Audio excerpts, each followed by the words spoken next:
Yo, yo, yo, what up, y'all? It's your boy Rob coming back at you once again with another episode of L.G.TV. So before we get started, you already know what to do. If you're not subscribed to the channel, make sure you hit the bell icon twice. Smash the like button. Share this video out to all of your followers, and let's get it cracking, all right? You guys got me dying laughing in the comment section. So if you guys can hear me okay and everything is good, give me a thumbs up. If you guys cannot hear me, then give me an angry face. And I'm going to give a shout out to everybody that is in the building early. All right. Shout out to my man Torian Rain in the building. What's good with it, bro? We got Lehman Lucas in the building. Shout out to Carlton Way in the house. And we got my man Lloyd Sky 9 up in here. And we also got Val Williams. Shout out to Val Williams. All right. Just so you guys know, shout out to my man AB Promotions. AB Promotions hooked your boy up with a $5 Cash App this morning. So make sure you guys throw some radiation emoji in the chat and show AB Promotions some love. Definitely appreciate it. All right. Shout out to the people who are watching over on Rumble. We got 3 people watching on Rumble. Make sure everybody smashes that like button. Make sure that you guys hit the bell icon twice if you're not subscribed. Let's talk about some L.G.TV. All right. So how many people heard about the Bud Light issues? Dylan Mulvaney rips Bud Light as trans influencer tearfully breaks into silence after a $20 billion fiasco. Lots of money, lots of money involved in being funny. And I'm not talking about a comedian. You know what I'm saying? So let's check this out. Hey, they stole my music. Off the rip. You guys see that? They swagger jacking already.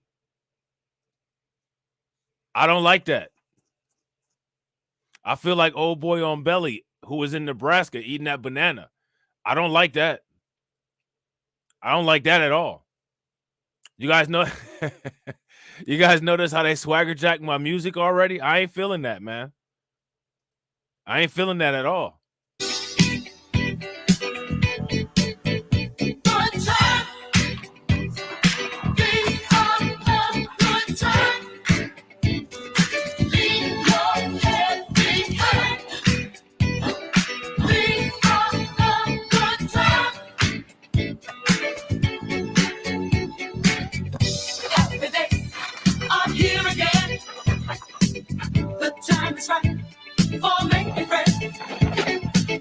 Let's get together about 9:45. Come tomorrow, let's all do it again. Good time. Be on the good time. Leave your cares behind. Be on the good time. Yeah, I'm not feeling that. Good time. Oh, wait a minute. Hold on. Oh, wait a minute. Hold on real quick. They were actually about to go into detail. Hold on real quick. We're going to have to go through this again. My bad, guys. Okay, yeah, this is hold on real quick. Okay. So we got to wait another 30 seconds again, all right? All right, here we go. Hold on. Let's see. What are they? Wait a minute. I swear these ads will drive you crazy. They'll drive you crazy. But yeah, like Carlton said, there's a lot of money in this stuff. And I don't think people realize how much. That's why the politics is so focused on it. Let's see.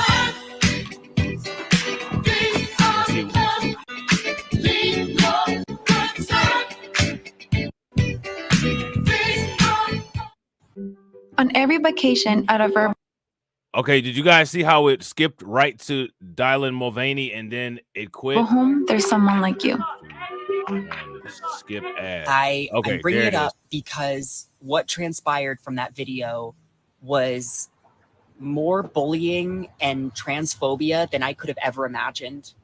And I should have made this video months ago, but I didn't. And I was scared. and I was scared of more backlash, and I felt personally guilty for what transpired. So I patiently waited for things to get better. But surprise, they haven't really. And I was waiting for the brand to reach out to me, but they never did. And for months now, I've been scared to leave my house. I have been ridiculed in public. I've been followed. And I have felt a loneliness that I wouldn't wish on anyone. And I'm not telling you this because I want your pity. I am telling you this because if this is my experience from a very privileged perspective, know that it is much, much worse for other trans people. What do you guys think about that? Shout out to Maine. What's good with it, bro? How do you guys feel about that so far? Do you all agree with her message or do you all disagree? And again, for community guidelines purposes, I'm using he she pronouns. I'm bringing it up because what transpired from that video was Shout out to John. What's good with it, bro? bullying and transphobia than I could have ever imagined. And I should have made this video months ago, but I didn't. And I was scared, and I was scared of more backlash, and I felt personally guilty for what transpired. So I patiently waited for things to get better. But surprise, they haven't really. And I was waiting for the brand to reach out to me, but they never did. And for months now, I've been scared to leave my house. I have been ridiculed in public. I've been followed. And I have felt a loneliness that I wouldn't wish on anyone. And I'm not telling you this because I want your pity. I am telling you this because if this is my experience from a very privileged perspective, know that it is much, much worse for other trans people. For a company to hire a trans person and then not publicly stand by them is worse, in my opinion, than not hiring a trans person at all. $20 billion. $20 billion. Dylan Mulvaney on Thursday blasted Bud Light for giving customers permission to be as transphobic and as hateful as they want by abandoning the trans influencer following the backlash over the disastrous tie-up. Now, let me ask you all a question. When it comes to the failure of the Dylan Mulvaney Bud Light campaign, do you all feel that that was a result of transphobia? And if you guys don't feel that it was a result of transphobia, what do you guys think that it was? The social media star finally broke her silence with an emotional Instagram video to her 1.8 million followers. Can I ask you guys a question? Is there anybody that can explain to me why this particular individual has 1.8 million followers? Why does this person why does this person have 1.8 million followers on Instagram? The social media star finally broke her silence with an emotional Instagram video to her 1.8 million followers, tearfully revealing that she's been ridiculed in public and has felt a loneliness that I wouldn't wish on anyone. For a company to hire a trans person and then not publicly stand by them is worse than not hiring a trans person at all, Mulvaney, 26, said in the clip. So that individual that we just watched in that clip, that individual is 26 years old.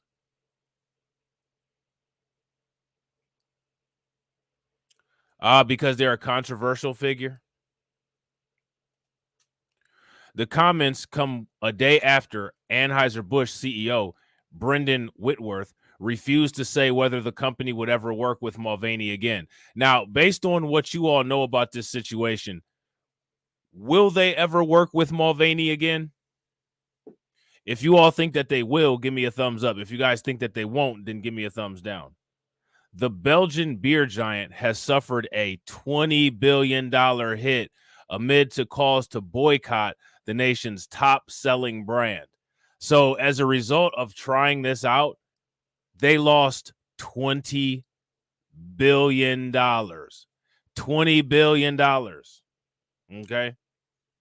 Mulvaney said that since she posted a video to her social media on April 1st touting Bud Light, she has received more bullying and transphobia than she could ever imagine.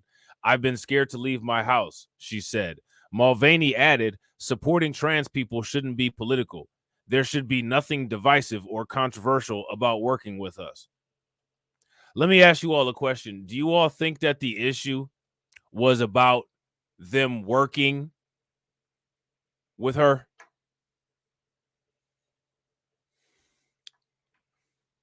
What was the issue about? What was the issue about? Was it more to it than just working with her? I think that there could be something there. Mulvaney said the company has made no effort to reach out to her since receiving a Bud Light tall boy with her image on the can. I was scared of more backlash and I felt personally guilty for what transpired, the influencer said. I patiently waited for things to get better, and I was waiting for the brand to reach out to me, but they never did. She brought up the specially designed can with her likeness, saying she plans to put it in a museum behind bulletproof glass. Okay. One thing I will not tolerate people saying about me is that I don't like beer because I love beer and I always have, Mulvaney said. I don't think that your taste for beer is what's in question here or what the issue is. Call it a hunch. I just don't think that's what's going on here.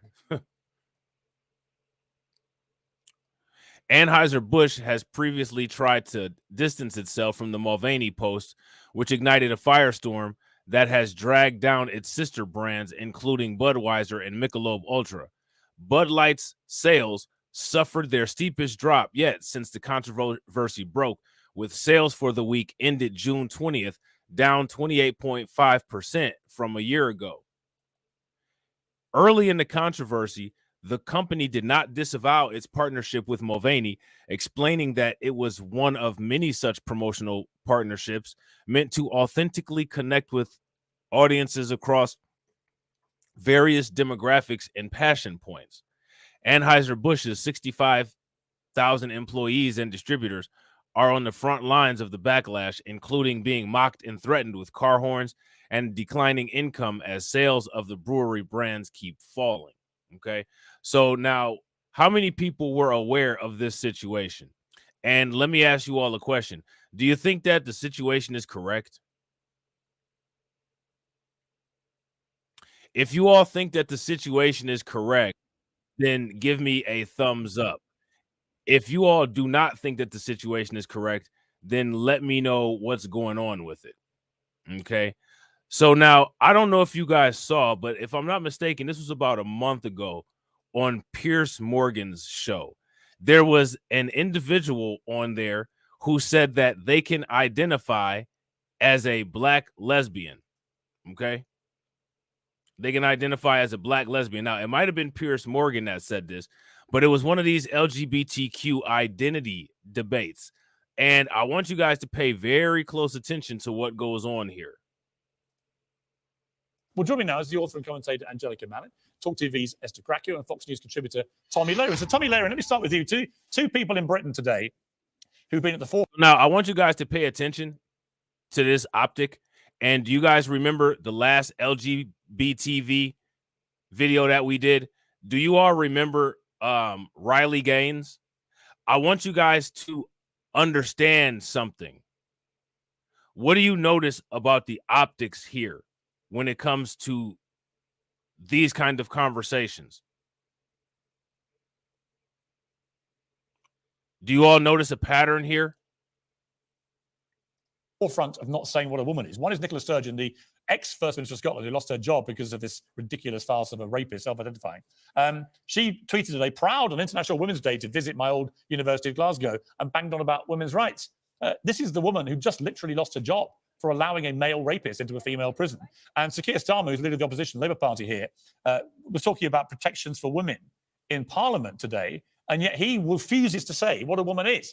Where are we with this? How has it come that leaders of parties in countries like the UK, and we see a lot of it in America as well, just won't say what... When he says countries like the UK, what is he talking about? What does he mean? What is he dog whistling? A woman is. Well, first of all, I have to apologize to you because all of this wokeness originates here in the United States of America, and then we export it to you in the Yes, UK. you're to blame. There you go. So now here's my question. Why is there nobody who is directly countering this propaganda?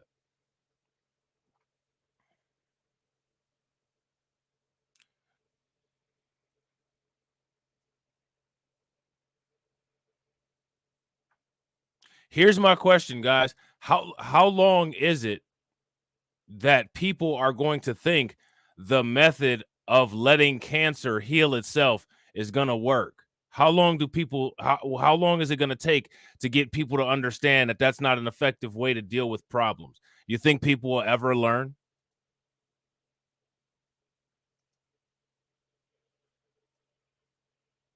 Do you think people will ever learn? Export it to you in the Yes, UK. you're to blame. So we started this really in America. Yes, we are. You know, the wokeness starts here and then it, of course, moves over. And now you guys have to deal with it. The world has to deal with it. But I say this, I'm proud to celebrate International Women's Day because I know what a woman is. So I would say if you don't know what a woman is, you don't get to celebrate it. You don't get to pretend to be a feminist when it's helpful to you or helpful. Feminism is going backwards.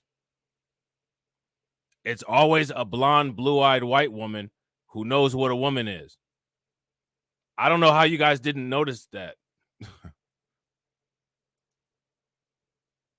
To your political narrative, you have to be able to define what a woman is. This is all a farce. They are seeking to erase women, and this is the radical rainbow mafia, as I call it. This is not your average LGBT activist. This is the rainbow mafia section of that radical LGBTQ movement that has made women less than, and then has elevated all of this transgenderism and all of this pick your gender, identify as potato. They have hijacked the women's rights movement, the feminist movement, and actual feminists should be really pissed off about it. Well, So now, again, I want you guys to pay very close attention to how the angle that they're bringing feminism back with.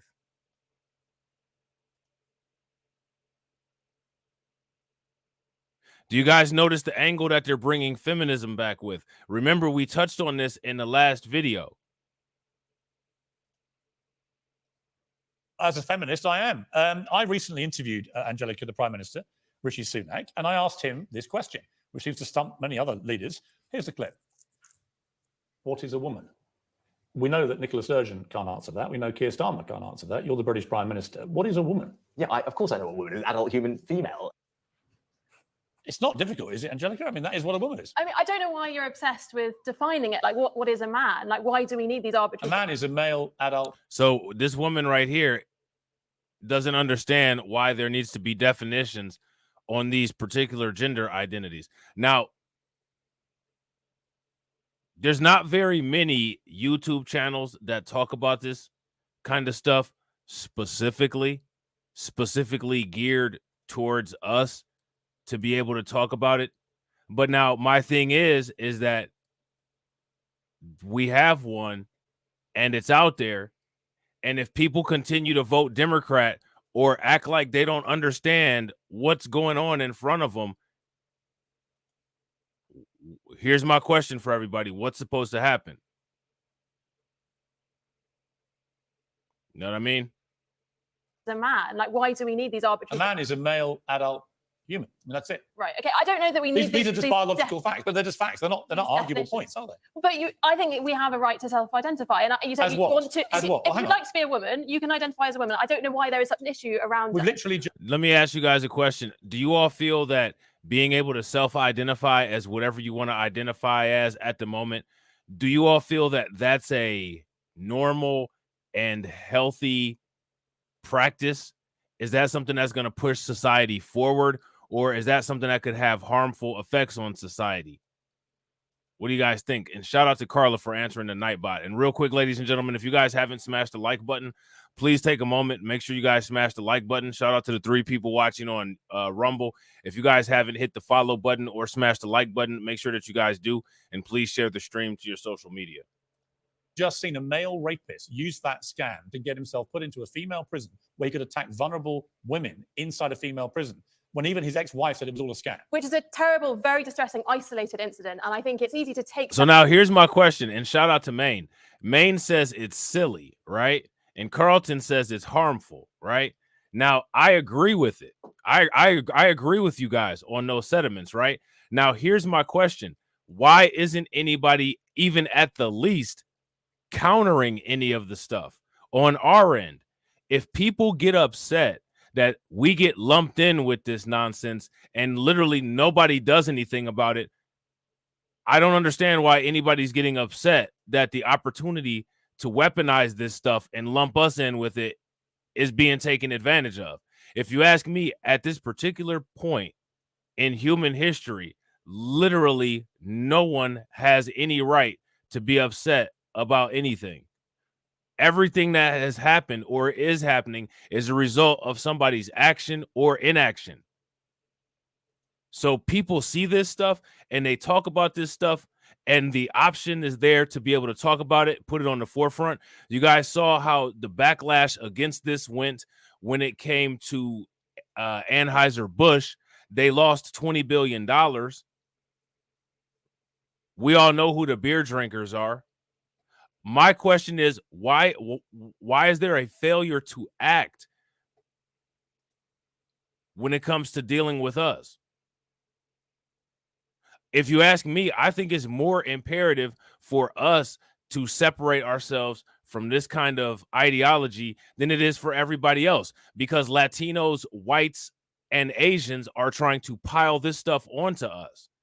But instead of actually dealing with the problem, you got people that just ignore it.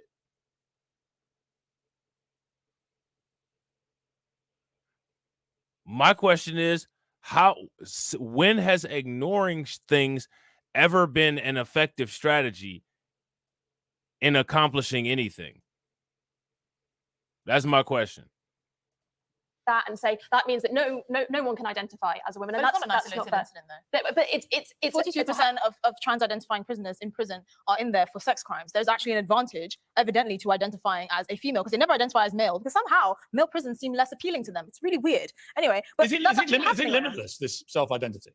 It's not totally limitless. What's the So limit? when you're talking about International Women's Day, I don't know why we take the conversation around International Women's Day and make it about this. But if anyone, There's so many benefits. right, but if to having anyone, a day. according to you, can identify as a woman, anyone can, right? I don't see a problem with Just literally put their hand up and say, I'm a woman. But it's not an easy thing to do, to go out into Actually, the world. it's very easy. Very easy. You might think it's easy to say, but to decide to do that, to say What this does is doing who, it involve? whatever that person decides, but to Does go it out go into like the world makeup? and say I don't identify as perhaps the sex I So was why born can't as, I it's not- identify? Okay, why can't I identify as a black lesbian? Well, firstly, I mean, it was. I'm serious. I'm serious. If I can identify as anything Mhm. without any need to prove I'm actually what that is, why can't I on International Women's Day say I'm Piers Morgan, I'm a black lesbian? I think taking it to a kind of absurd No, status. I think where that's talking what. about. Now, let me ask you guys a question. Whose side are you on here when it comes to this particular debate?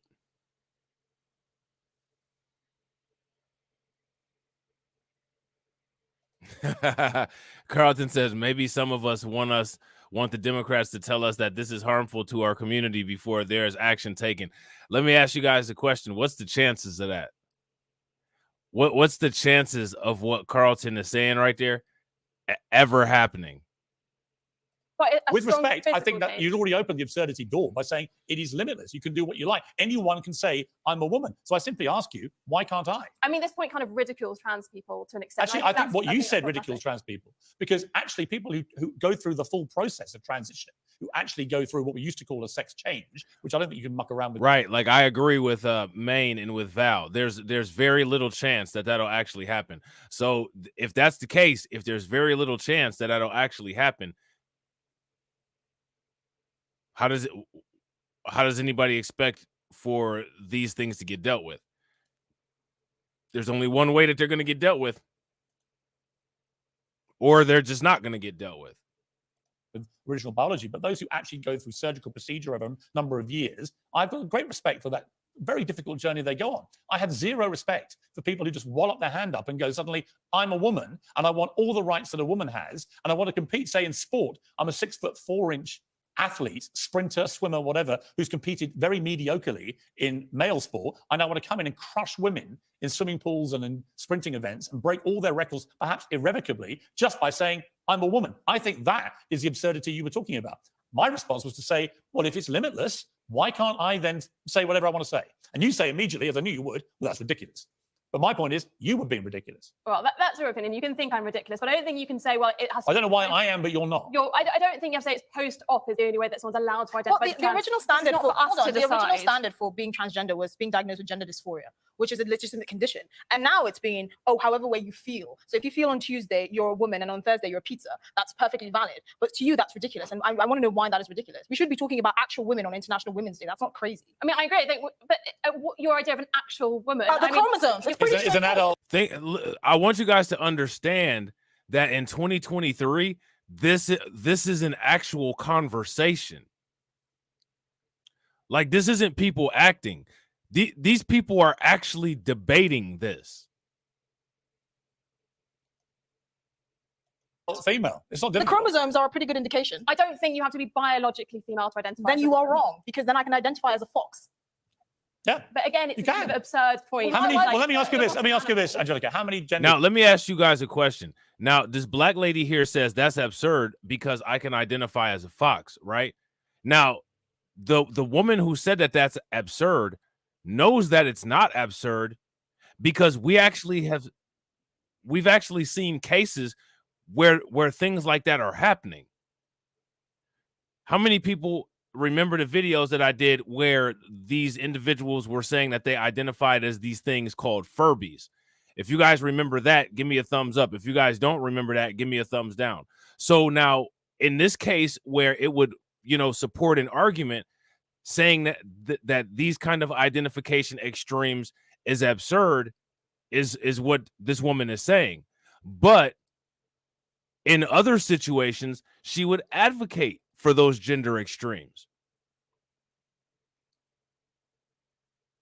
So now the question that we got to ask is, why is that happening? And yes, facts. Finally, they found somebody other than a blonde, blue-eyed white woman to know what a woman is, and they got a black woman. It's about time, because they always find overabundance of black women to defend this stuff, which I find interesting.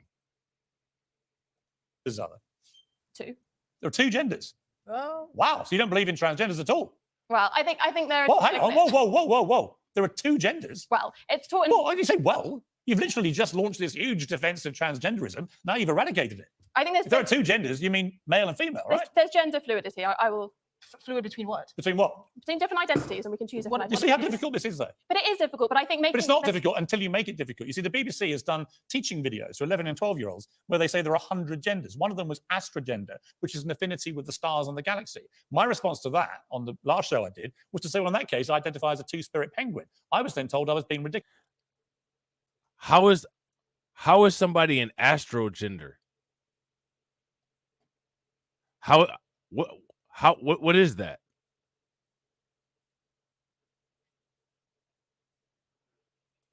How many have you guys ever heard of this thing called an astrogender?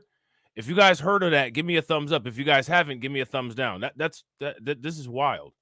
Ridiculous. But I made the same point. The ridiculousness is the BBC teaching kids there are 100 genders. There aren't. It is absurd. Bring back Tommy Lehran, who I imagine is hyperventilating over there in America. Tommy, I mean, look, I don't see why, if it's limitless, I can't just say I'm Piers Morgan, I'm a black lesbian, because that is where limitless self-identity takes us. It means that male rapists can say they're women and get into female prisons. It means I can say I'm a two-spirit penguin or a black lesbian, and why can't I? Because that is where it takes you. Well, it certainly does. And I think you just had the perfect argument there. It's impossible to define and it's impossible to stand up for because it's a mockery of what actual people are. And furthermore, going back to children, when this happens at a young age, when you start trying to convince kids that they don't know what gender they are, they're born in the wrong body at 2, 3, 4, 5, 6, 7, 8, 9, 10 years old, that's child abuse. All right. Gender affirming care, wherein you only tell somebody they can be whatever they want to be, regardless of their biology at a young age, that is child. Now, let me ask you all a question. Why would 86% of black people vote for a political party that supports this stuff here?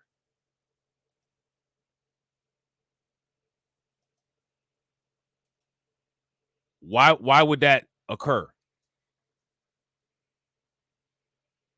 Because that's the thing that we can't ignore. And we can't sit there and say, well, we don't believe the numbers. Until we collect our own numbers, that is not a permittable response here in my streams.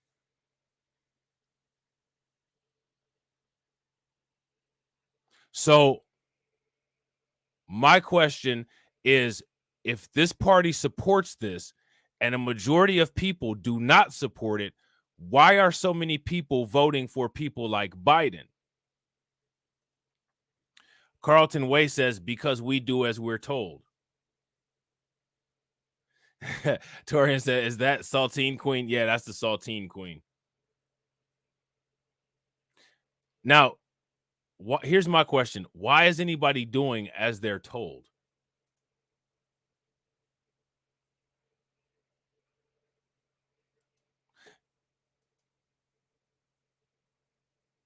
See, this is why we have to have channels dedicated to this particular kind of stuff, where the sole focus is on this, because we have to break this all the way down, and then we have to figure out why is it that people are doing it, because this is absurd. Would you guys agree that this is absurd?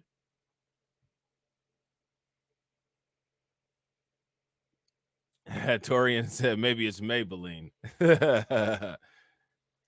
Child abuse. It's happening in the UK, it's happening in the US, and this is making room for groomers to groom young people, to confuse the heck out of them, make them not know what they are, so that they can take advantage and exploit them. Now, I want to be very clear here. This is not the mainstream LGBTQ movement. There are a lot of conservatives that even support that movement. This is a radical agenda made by groomers, and they don't want you to call them groomers, which is a perfect example of why they are groomers. This is what we're doing, is to confuse young people, to confuse all people, to make them dumber, make them confused as to what they are. It's a mockery of women's rights. It's a mockery of human rights, and we should know. Shout out to Tommy Lauren for actually pronouncing the B in dumb. Did you hear that? Why they are groomers. This is what we're doing, is to confuse young people, to confuse all people, to make them dumber.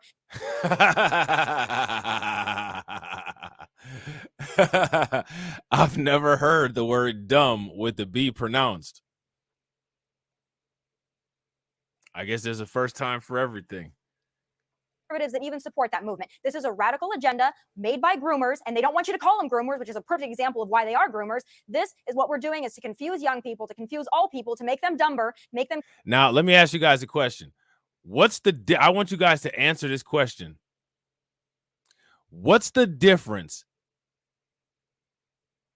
between Tommy Lauren and Candace Owens? What is the difference? Is there a difference between Candace Owens and Tommy Lauren? Torian said, one thing I have heard is that the so-called allies of the academy are the ones who push the agenda the most, even more so than the ones in the academy. Yeah, I agree. That's why sometimes on Twitter, you will see LGB minus the T trending a lot. How many people have seen LGBT minus the T trending on Twitter before? Confused as to what they are. It's a mockery of women's rights. It's a mockery of human rights, and we should no longer be having. And you end up with scandals like the Tavistock Clinic here in London, in the UK, where they were basically mutilating children, young, kids, teenagers, mutilating their bodies irrevocably, and then it turned out after it closed. Shout out to Terrence. That's a fact. Shout out to Terrence. Terrence says one won't get thrown under the bus when her time comes. Facts. If you guys agree with Terrence, give me a thumbs up. If you guys disagree, give me a thumbs down. That's facts. After a scandalous report came out, 97% of all the patients had other conditions, from autism to depression to other issues, which may have been affecting their ability to think straight about what they wanted to be. And that was, to me, as a father of 4 kids, utterly horrific, just horrific. This was going on, and anyone who tried to raise concerns about this, and journalists did, were immediately branded transphobic. And Esther, this comes back to what we see with people like J.K. Rowling, who's I'm no friend of J.K. Rowling. She can't stand me. I don't like her, right? It's like fire and water. But on this issue, I've not seen a word she said that is transphobic. I've just heard her go, I want to support and protect women's rights. For that, she's been unbelievably hounded, abused, attempts to cancel, which fortunately have backfired. But It's all wrong, this, isn't it? But the thing is, and one of the shocking things that she's been attacked for is for drawing attention to domestic violence and violence against women. And that's actually the biggest point here. Other than the fact that, that male rapist was allowed to go into a female prison in Scotland, there's a genuine danger around allowing men into women's spaces, like women's shelters and Right. that, and they can be there just by identifying as a woman and then identifying as a tree the next day. It's Right, so genuinely Angelica, do you understand that part of the argument? I understand that kind of the argument, but I mean, like Tommy said, I don't think this is confusing for children. I think it's giving you freedom of expression and freedom of choice. How many which I think girls is did you know? important. Like Now, let me ask you all a question.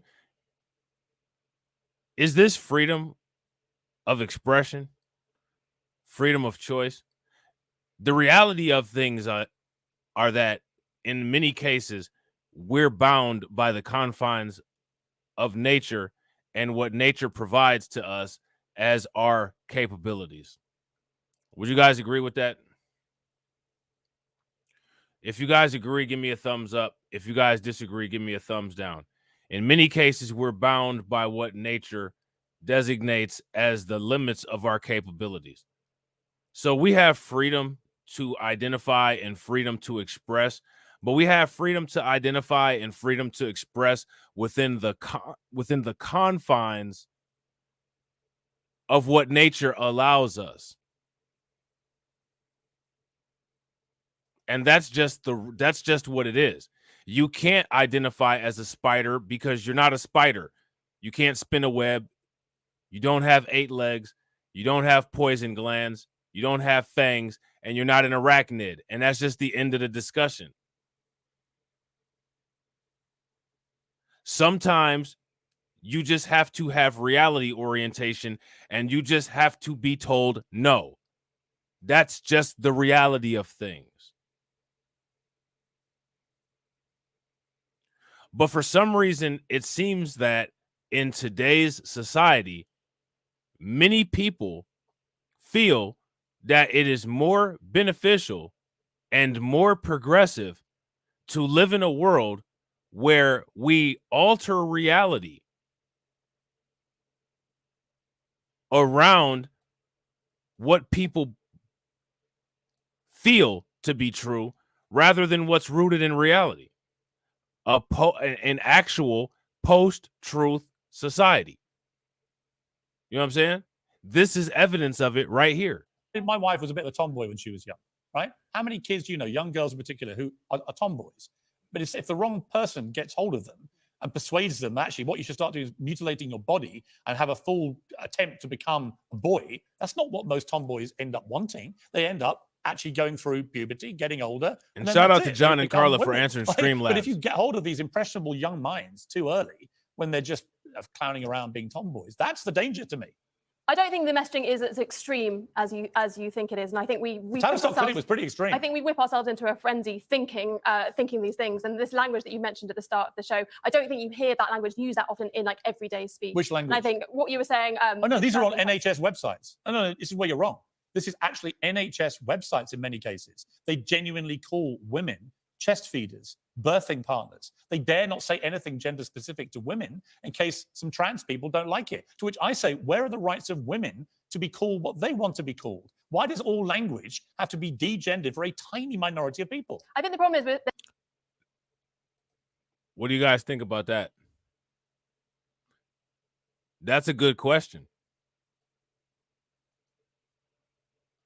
Why, again, I don't even understand why any of this is a thing.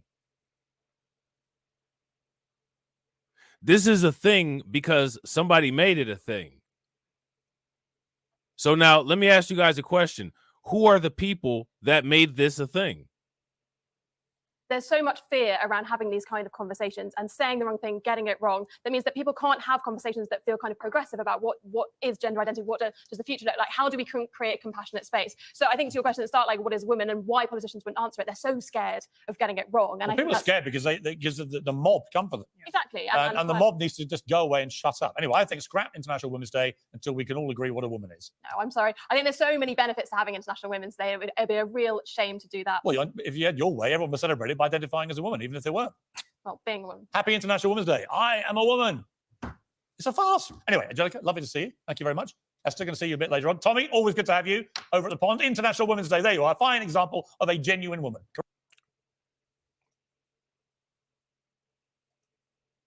Piers Morgan feels that Tommy Lauren is a fine example of a genuine woman.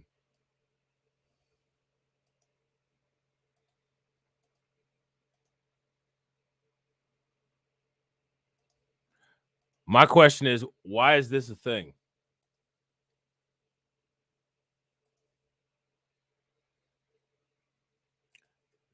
John Guillory said the same people that said that we are 3/5 of a person. Facts. If you guys agree with John Guillory, give me a thumbs up. If you guys disagree, give me a thumbs down. Now, speaking of the people that said that we're 3/5 of a person, a non-binary honor student welcomed into New York University's sorority, and then he was kicked out by the national headquarters. Let me ask you guys a question. How many people see anything wrong with that? Is it wrong that he got kicked out, or was it wrong that he was welcomed in? where does the problem lie? Was it wrong that he was kicked out, or was it wrong that he was welcomed in? For the people who don't know, I am, or used to be, a Chi Omega member. I got initiated in the fall of 2022, so about a year ago. I was very active in my sorority. I was even recruitment chair by the time, and things were going really well. Here, just to show you the theater, we're here. Yeah. About a month ago, I got notification that technically my membership was never allowed, and that I technically. Now, let me ask you guys a question. Why would the why would the membership not be allowed?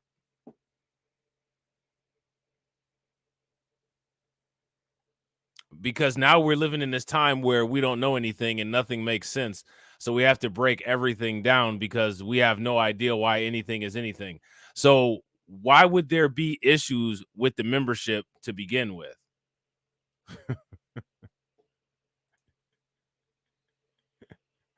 That's the question. Technically, my membership was never allowed, and that I technically should have never been part of Chi Omega since the beginning.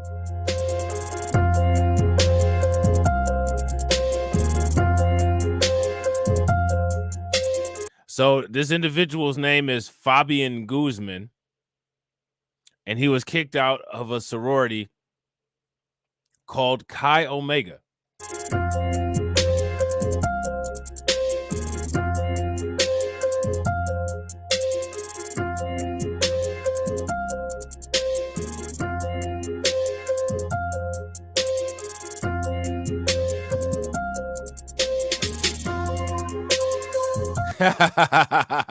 I want you guys to read this comment. Read the comment that Dan said. Now, let me ask you all a question. Do you all agree with this comment that Dan has up on the screen? This comment that Dan has says, "This is insane. So backwards. You're a grown-ass man. You're upset you can't join a sorority. Full. Oh, yeah. Of real woman. First world problems." If you guys agree with that, give me a thumbs up. If you guys disagree, give me a thumbs down.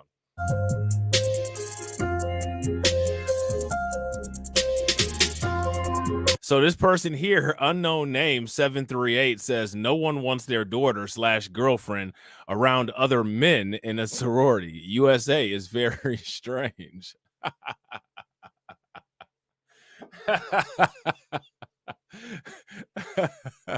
How do you guys feel about these tweets? So now this person says, honestly, I understand their point. There's good reasons for keeping sororities for women, which of course should include transgender women.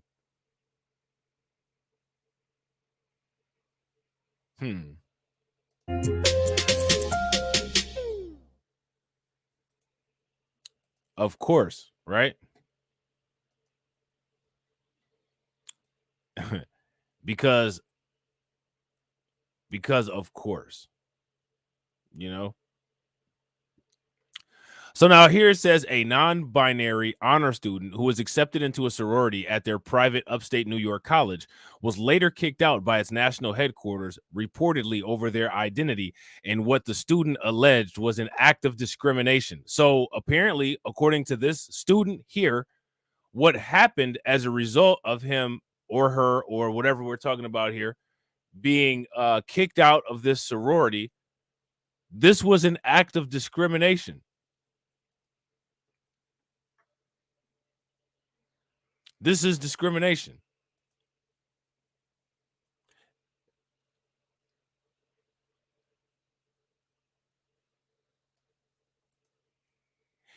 What was this?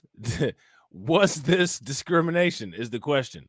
St. Lawrence University student Fabian Fa Guzman, who is 22, said that they were completely heartbroken. All right. So again, now we're dealing with the they because this individual is the they. He said that they were completely heartbroken when the Chi Omega National Office informed them that it was revoking their membership at the beginning of Pride Month with no option to appeal the decision. The selection criteria in the policy on membership includes females and individuals identifying as women, which, by the chapter's own understanding and your indication through the process, it is clear that you did not meet the criteria at the time of joining. Guzman said the national headquarters told them. What do you guys think about that?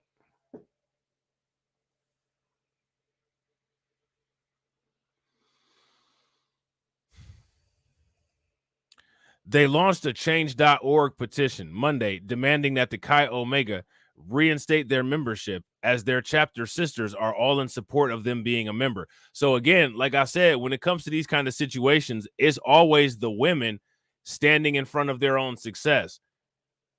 The women, the fellow sorority sisters, are outraged and want him to be a part of the sorority.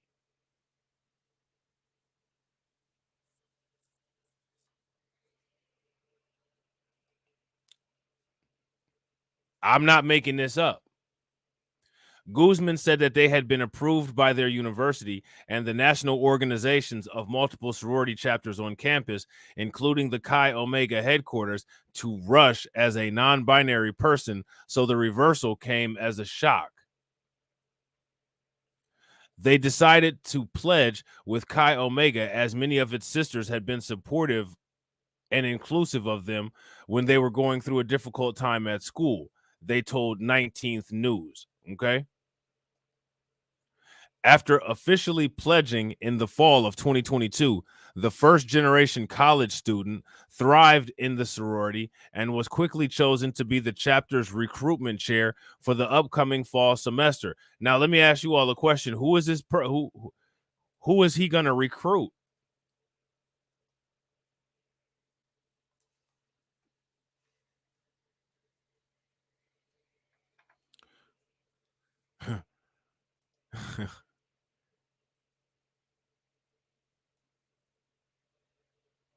Who is this person going to recruit?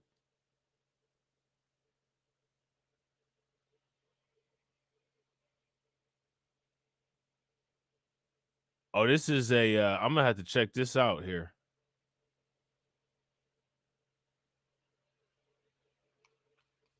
Yeah, this is wild. Guzman's success at breaking barriers and succeeding as a leader on campus caught the attention of the university, which wanted to write a feature about their sorority membership for the alumni magazine. But according to the ex-sorority sister, Chi Omega's national office was afraid of the publicity in an increasingly polarizing time in which LGBTQ communities are under attack from anti-woke, and major brands have faced backlash for partnering with anyone who is straight and not cisgender. Now, let me ask you all a question.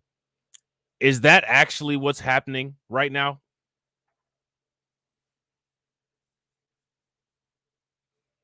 Would you all say that that's an accurate representation of what's happening right now?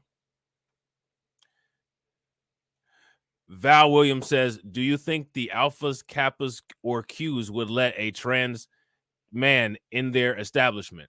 I think they would. Look at Roland Martin. He's an alpha, right?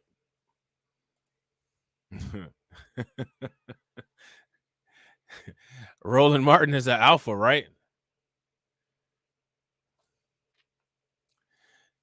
Shout out to D-Buck over on Twitch. D-Buck says clubs make up their own guidelines and can accept or exclude or even remove anyone they want at any time. Does this person think that they're special? Facts. And I honestly, I think that that individual does think that they're special. The national organization threatened to revoke my membership if we went public with the story, Guzman wrote in their petition. They then required me to partake in a two-step process of gender-based eligibility process that I was never privy to prior. And in the end, the CEO of Chi Omega voided my membership without the ability to appeal. They said they were kicked out of the sorority because of their sex assigned at birth. Let me ask you all a question. Is there anyone who sees that as unfair somehow?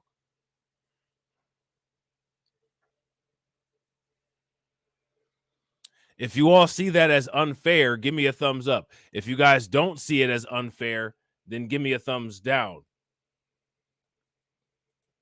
I don't see anything not making sense here. Do you guys?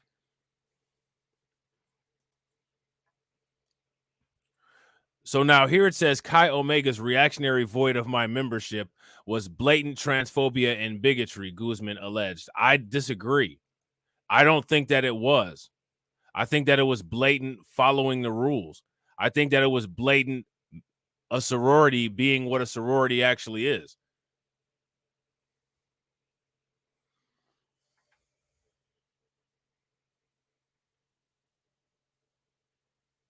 Again, like it's wild that we are in a time period where this is actually like a legitimate debate. I don't know how that is. Despite being extremely hurt by the headquarters decision, they still want to be back with their sisters in the local chapter in their last semester before graduation.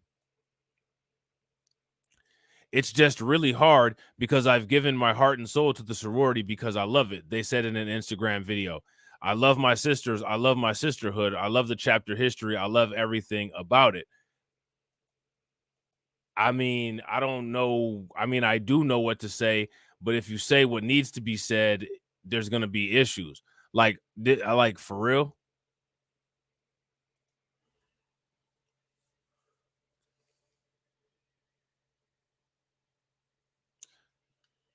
My question is like, with all of the problems that we have going on in the world, why is this receiving the attention that that it's receiving? I mean, this is just outlandish to me. What do you guys think? So now here it says Guzman added they have no desire to make Greek life co-ed or invade safe spaces for women. What? Okay, so Guzman added that they have no desire to make Greek life co-ed or invade safe spaces for women. What does he think is going to happen if he's allowed to join a sorority? I'm not trying to be funny, but like a sorority is supposed to be the epitome of a safe space for women. And if somebody who's not a woman joins a sorority, then that's making it co-ed, right? Like, I'm not crazy here, am I? You know what I'm saying? Torian says, I'm about to say something real controversial. People like the one in this story do this because they could not cut it as a man, much like Leah Thomas. So they feel that it is easier to be a woman. If you guys agree with Torian, give me a thumbs up. If you guys disagree, give me a thumbs down. And they call themselves non-binary, but they're wearing a dress worn by the female gender. Make it make sense. Right. My question is, if genders don't exist, then how do you know what characteristics to take on to make yourself appear more like the other quote unquote gender if it doesn't exist? You know what I'm saying? Real quick, ladies and gentlemen, shout out to everybody that's watching. We got 12 people watching and we got 14 likes. If everybody could smash the like button so we could get those likes over 20, that would be great. Shout out to the 3 people that are watching on Rumble. If everybody can take a moment and smash that like button over on Rumble and hit that bell, let's try to get 10 likes over on Rumble. That would be great. All they want is to feel we belong in a group that supports and validates them. The times have changed, and people like me, non-binary people and trans people, deserve to be part of an organization where they feel they belong. So you feel that you belong, even if the organization is telling you that, for one, they don't want you, and for two, that you don't belong. What he's doing right here is the same thing that I ask about when I ask about Black people moving to these all-white areas and then complaining about racism. The reason why all-white areas, there's white people and other races of people that live in integrated areas. And then you can move to the all-white enclaves where the people are just going to be outright racist and kissing their dogs and stuff like that, right in just in the middle of the street. You know what I'm saying? Why you would move to one of those dog kissing areas and then complain about racism is beyond reason.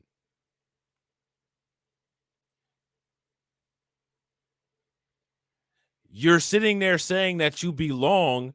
This guy here, Guzman, saying that he belongs in a place that sent him a letter saying he doesn't belong.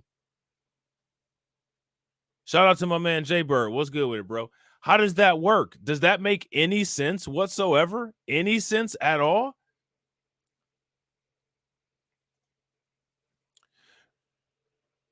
Chi Omega's national headquarters told 19th News that it made the decision because Guzman didn't meet the membership requirements.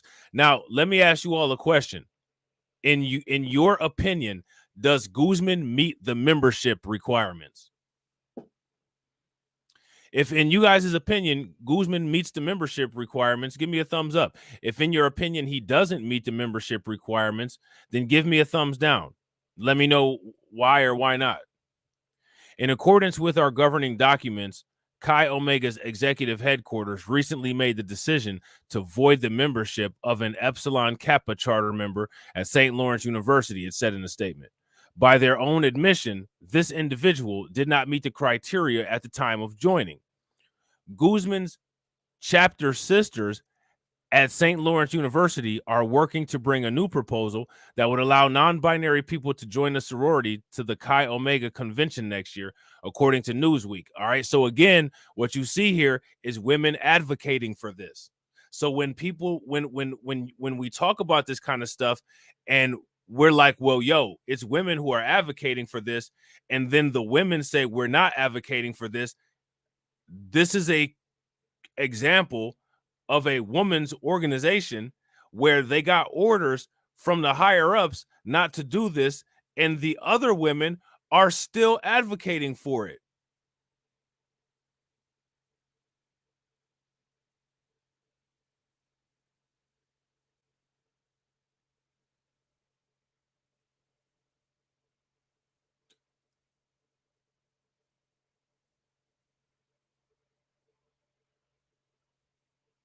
So here's pure evidence that there are women out there that are very avid supporters of this particular thing right here.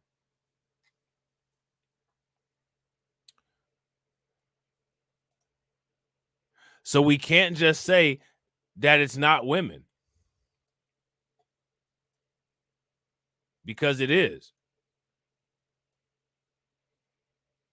So now here's my question for everybody.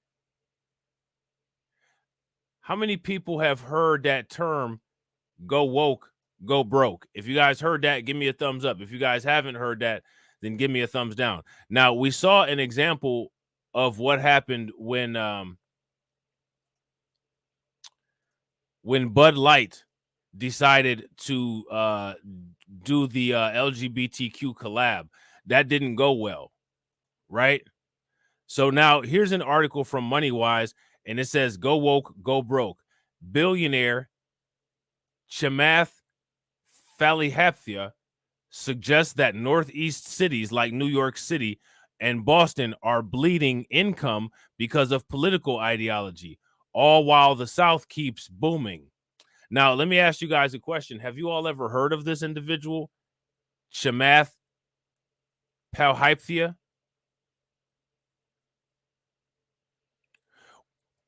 If you guys ever heard of this guy, give me a thumbs up. If you guys haven't, then give me a thumbs down.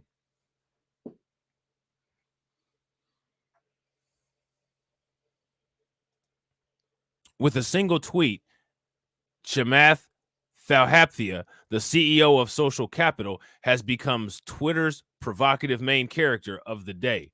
Palhapitiya sent out a screenshot of a recent Bloomberg article based on how 6 southern states had contributed more to the U.S. gross domestic product than the Northeast corridor of the Washington, New York, Boston for the first time in history. Now, how many people were aware of that economic shift? If you guys were aware of that economic shift, give me a thumbs up. If you guys weren't, then give me a thumbs down. Right. Terrence says, oh, the South is booming? Right. Who would have known?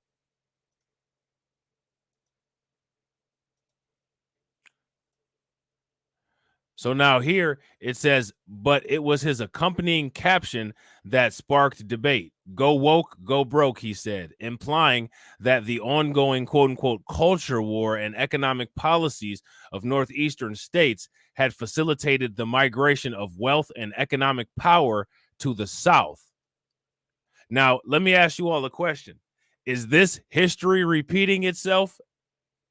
And remember, economic behavior is the psychology of how humans spend their money.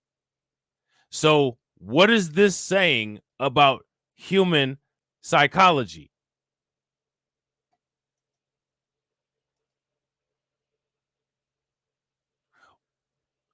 What is this saying about human psychology? It's definitely saying something. What is it saying?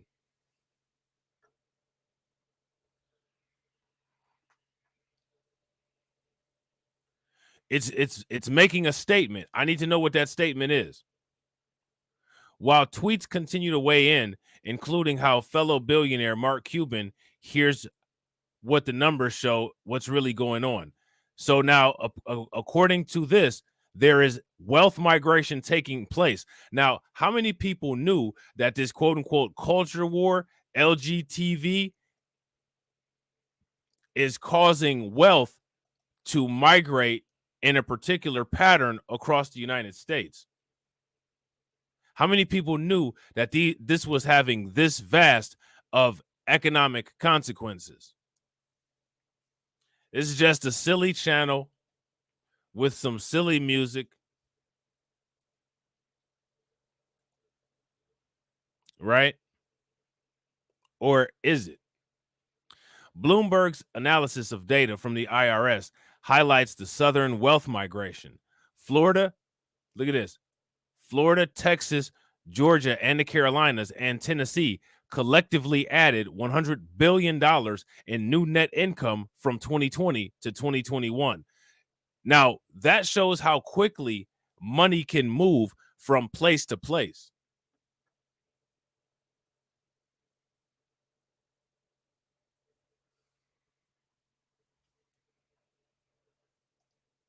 Meanwhile, the Washington, New York, and Boston corridor lost $60 billion in income during this period. Now, let me ask you all a question.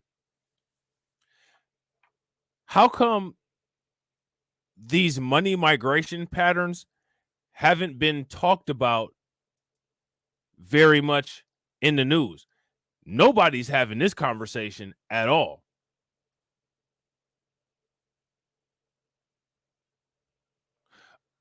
My question for everybody is, why isn't this conversation taking place?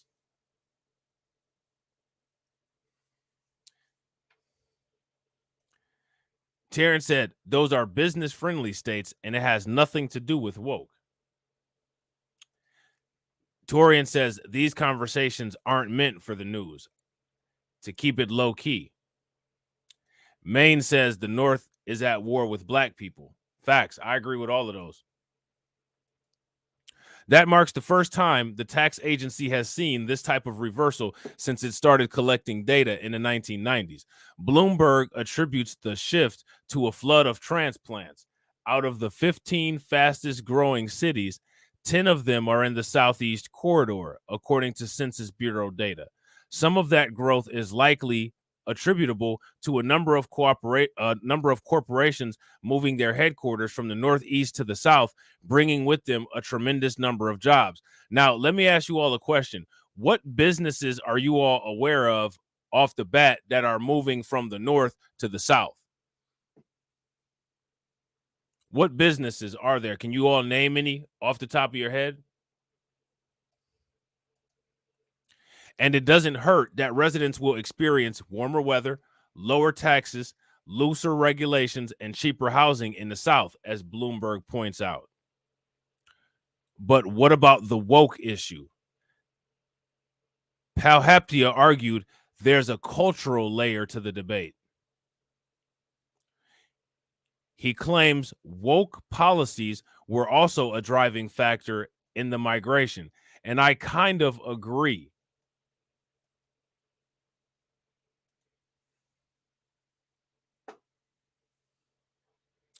I kind of agree. It's the major differences between these two groups. Is the major difference between these two groups only ideology, or is it something else like genetics, health, et cetera, that I'm not understanding? He asked his followers on Twitter. Now, here's my question. Why does this guy have followers on Twitter? Several Twitter users agreed with Fally Hafra's conclusion, with one noteworthy exception, billionaire Mark Cuban. Name one woke company that has gone broke, Cuban replied to Pally Hafra's tweet. Pally Hafra took Cuban up on a challenge, responding with a list of all startups that had gone bankrupt in the recent years and said some were likely to be woke. But Cuban wasn't satisfied. A list of startups failing is weak, and you know it, Shamath. Cuban, a self-described independent, arguably has some skin in the game, as his latest venture, Cost Plus Drugs, which aims to lower drug prices for Americans, is arguably a woke corporation. Now, let me ask you all a question. How does one hardline define what a woke corporation is? And shout out to my man, AB Promotions. What's good with it, bro?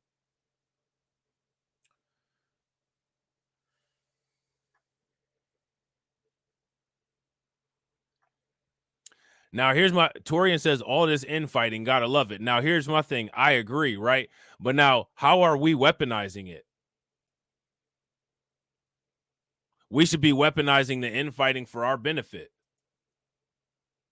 But what I actually see happening is people actually getting wrapped up and invested in the infighting of these other people, which, if you ask me, is not very wise. You know what I'm saying? We should be weaponizing this.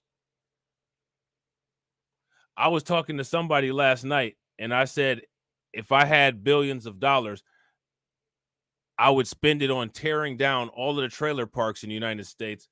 And in the spaces where the trailer parks were, I would build narcotics manufacturing plants for pharmaceutical companies that had very little minimum security, so that the people that used to live in those areas would have easy access to steal some of the products and become addicted to it. Right next to those companies, I would then put private prisons, and I would ship the people right from the jobs to the private prisons and have them do the work for the jobs from the private prisons for a lower price. That's how you weaponize infighting. That's how you weaponize a weakness. Now, people may look at me and say, Rob, that's mean. That's horrible. That's disgusting. How could you do something like that? The same way somebody can put a liquor store and an abortion clinic in my neighborhood. That's how. I do it with a straight face and not even care. Because who cares that Valley Liquor is right up the street? You know what I'm saying?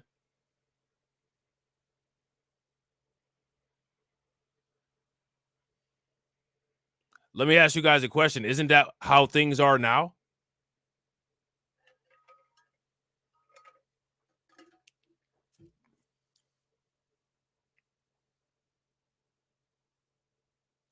I would get a bunch of talented people and have them sing country and rock songs and encourage them to talk about using meth. And then people that I graduated with that I knew were lawyers, I would have them track all of the lyrics in the song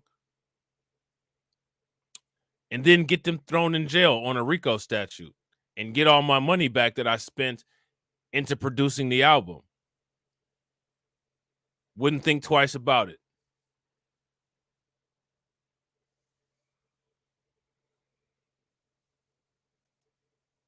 But see, the problem is that when it comes to thinking like that, in most cases, it's only me that's thinking like that. Everybody else wants to talk or be friends or have a conversation or be civil or just prove that they can behave good enough to where somebody can sprinkle a little bit of money on them. I don't want to do that.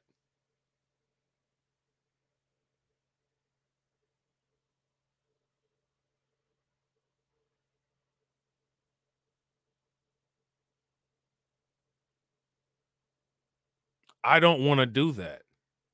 I want to invest in land right next to high schools in the suburbs and put gun shops with low security mechanisms around.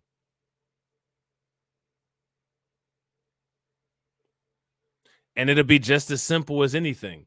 When the liquor stores and the abortion clinics stop showing up in the hood, the gun stores will stop showing up next to suburban and rural high schools.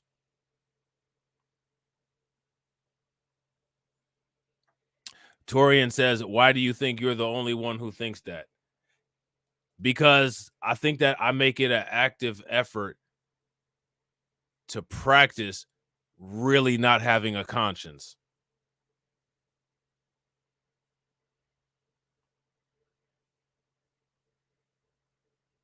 Because I think that people have been taught for so long and prided themselves for so long on some kind of false honor system of thinking that having a conscience is something good, that it's done something to people's ability to strategize how to defend themselves.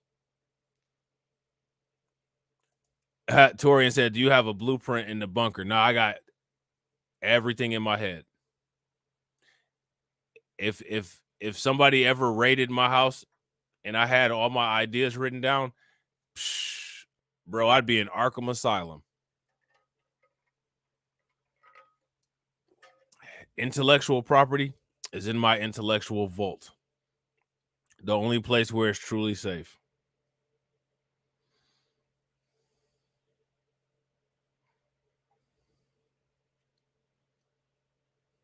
You know what I'm saying? And the thing that's crazy, the thing that's sad is that I think that there's been a lot of generations of people who have been taught that whole do the right thing idea.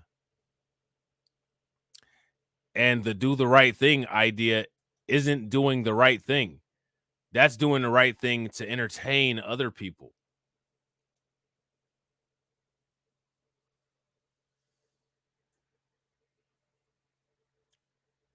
I've been hitting Crimecast heavy this week, and I'm probably gonna do another Crimecast tomorrow because the things just keep coming out so quickly. But there's a particular story that we're gonna talk about tomorrow when I do that Crimecast stream, and you guys will see exactly what I'm talking about why these kind of things are so frustrating.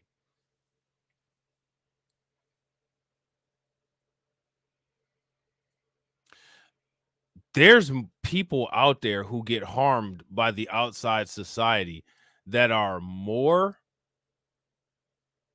concerned with the forgiveness and acceptance of the outside society than they are of healing the harm that they endured. Let me ask you guys a question.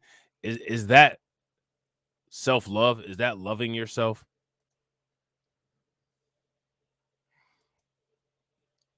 I don't think that it is. honestly, if you ask me, when people talk about self-hatred, a lot of the things that people say are self-hatred, I don't think that those things are self-hatred. I think it's self-hatred when you allow people to harm you and you care more about their acceptance than you do about preventing or repairing harm against yourself.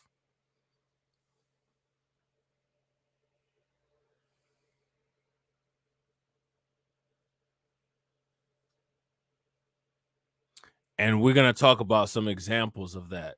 And then we're going to talk about why people like Umar Johnson never point out examples of that kind of stuff.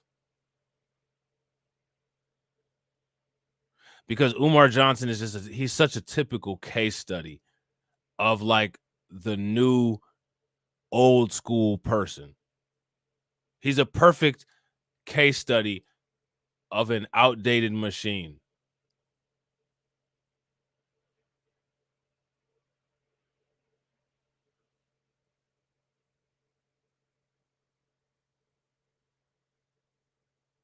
So we're going to compare some of these things going on in these articles to a lot of the things that Umar Johnson talks about and then ask some questions.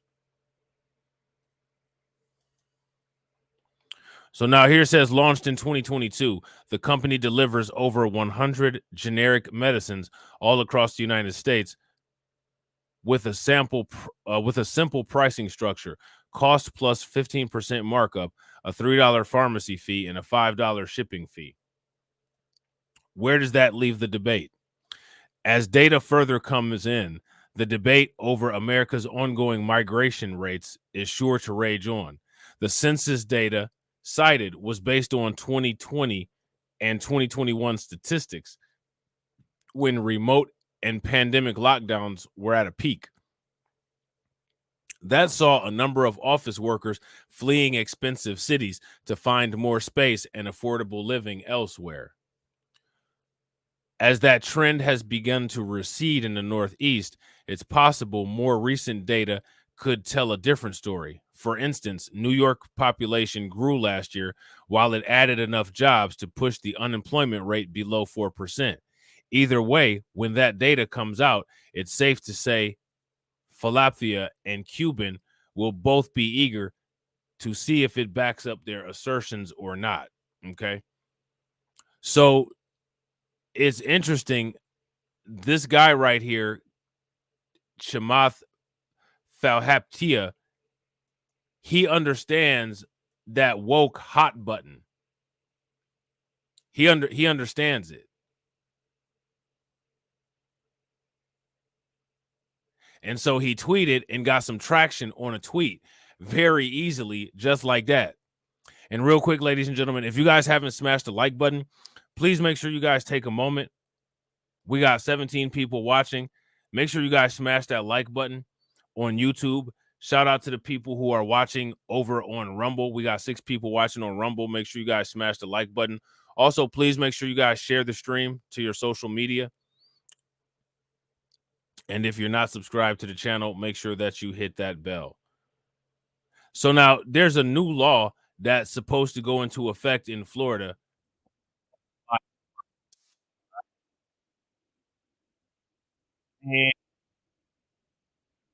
And for you guys is, have you all heard about these laws? Because the thing that's interesting about Ron DeSantis is he keeps passing and making all these laws, but for some reason, none of them ever go into effect. Have you all noticed that? New Florida law go into effect July 1st. Here's how they affect you. There are some big changes in sex education at public schools, immigration, and the ability to carry concealed guns, among others. All right, so let's check this out and see what they're talking about here. Several new laws signed by Florida Governor Ron DeSantis will go into effect on July 1st. Many of these laws have garnered national attention, and some have even been at the forefront of lawsuits. So here's a breakdown of some of the big changes coming to immigration, education, public safety, and more. One new law will require private companies with over 25 employees to use an online verification system to prove the legal employment eligibility of workers. While the law aims to curb illegal immigration, critics argue that it will take a toll on Florida's economy, especially in the construction, agriculture, and hospitality sectors. Another new law, known by critics as the Don't Say Period law, it bans teaching of the menstrual cycle before grade 6.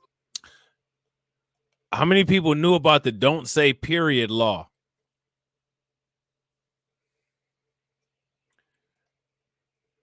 Carla says the audio is messed up. Are you guys able to hear the video? If you guys can hear the video, give me a thumbs up. If you guys can't hear the video, give me a thumbs down.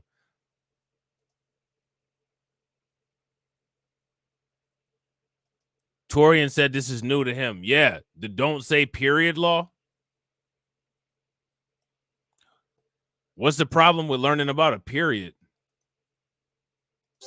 Another new law, known by critics as the Don't Say Period law, it bans teaching of the menstrual cycle before grade 6.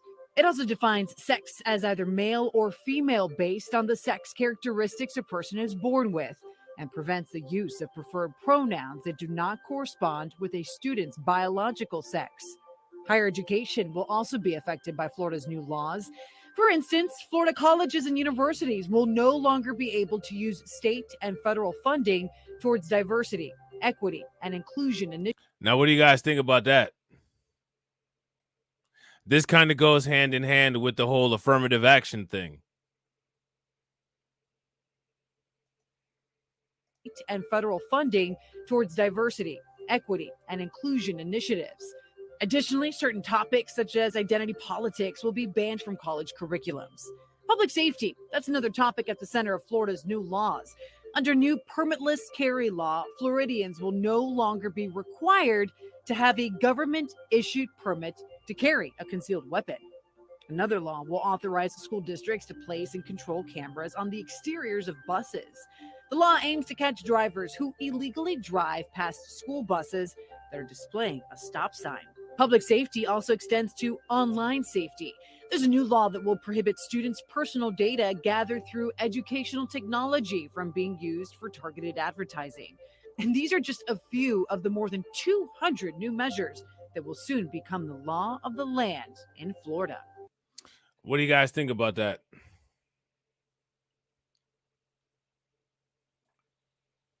So now here says more than 200 bills passed by the Florida legislature and signed by Governor Ron DeSantis will go into effect on July 1st. Several of the laws have garnered attention, and some have even been at the forefront of lawsuits. There are big changes in sex education at public schools, immigration, and the ability to carry concealed guns, among others. So basically, this is just a transcript of what that video was. Now, I didn't know about that Don't Say Period law. That's interesting. So they're even dealing with this L.G.TV issue over the pond. Shout out to my man KO Kid Fit.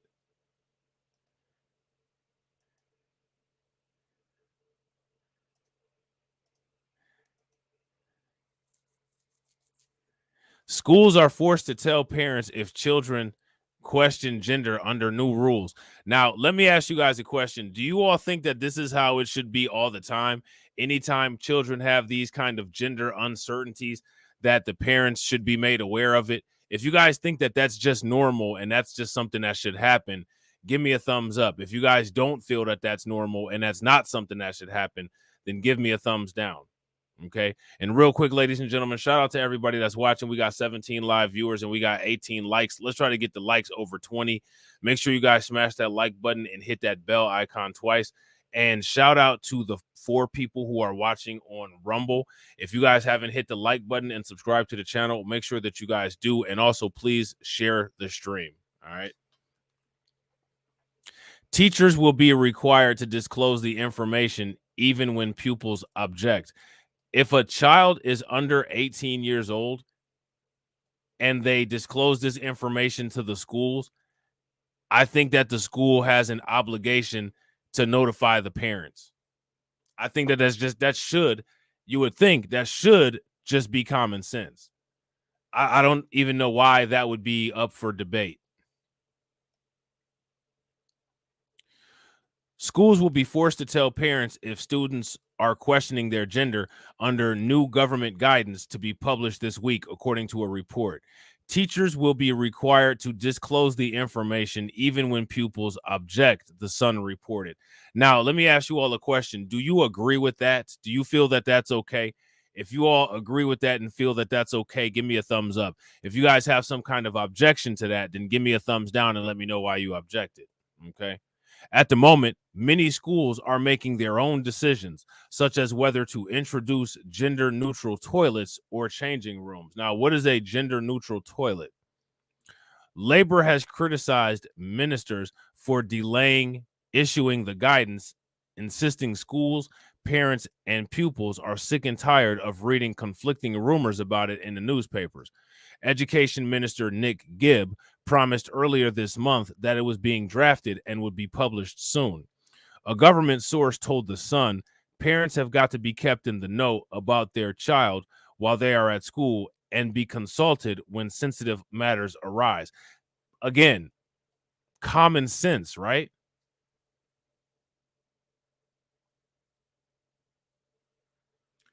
Like this right here is common sense. This isn't anything complicated. This isn't anything complex. This is literally just something that should be expected. This is normal, a normal expectation, right? If their child expresses a desire to transition, for example, it's vitally important that parents are made aware and have a say. Yeah.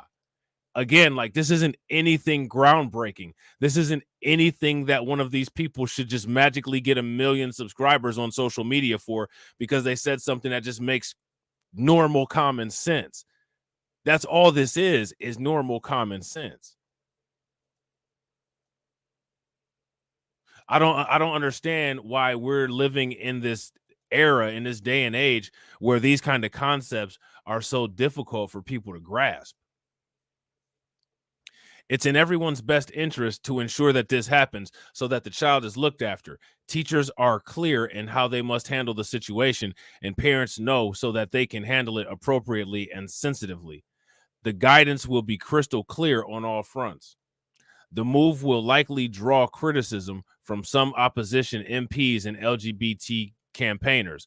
Labor former Minister Ben Bradshaw has said instructing schools to out pupils to their family would be totally outrageous. Yeah, actually, it wouldn't.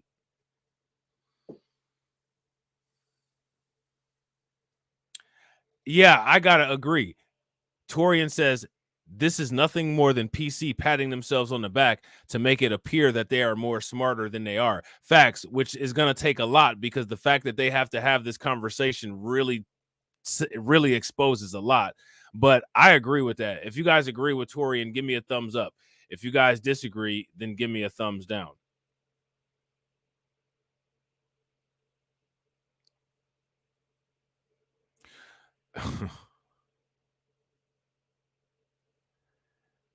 There's just a lot of wild stuff going on. I don't even know where to start with some of this stuff.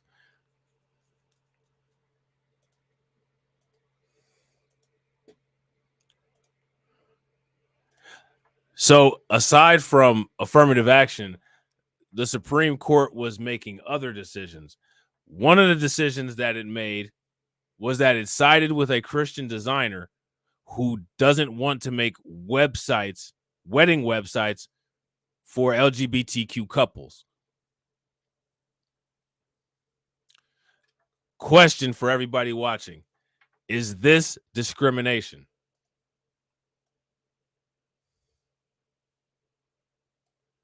Is this discrimination, or should this individual be able to turn down business based on whether the business is in agreement with her personal ideas? What do you all think? Published 25 minutes ago. Facts. Hot off the press. Hot off the press. Extra. Read all about it. The case follows one a decade ago in which a Christian baker would not make wedding cakes for same-sex couples. My question is for the same-sex couples and for the people that would want one of these individuals to make this stuff for them. If the people don't want to make the shit for you, why are you trying to force them to make it? Shout out to Vega. What's good with it, Vega? You know what I mean? Why are they trying to force them to make it? In a defeat for gay rights. So they're saying that this is a defeat for gay rights. So what I want you guys to know is that when they're making these comments and saying that all of these things are gay rights and all of this under attack, this is what we're dealing with right here.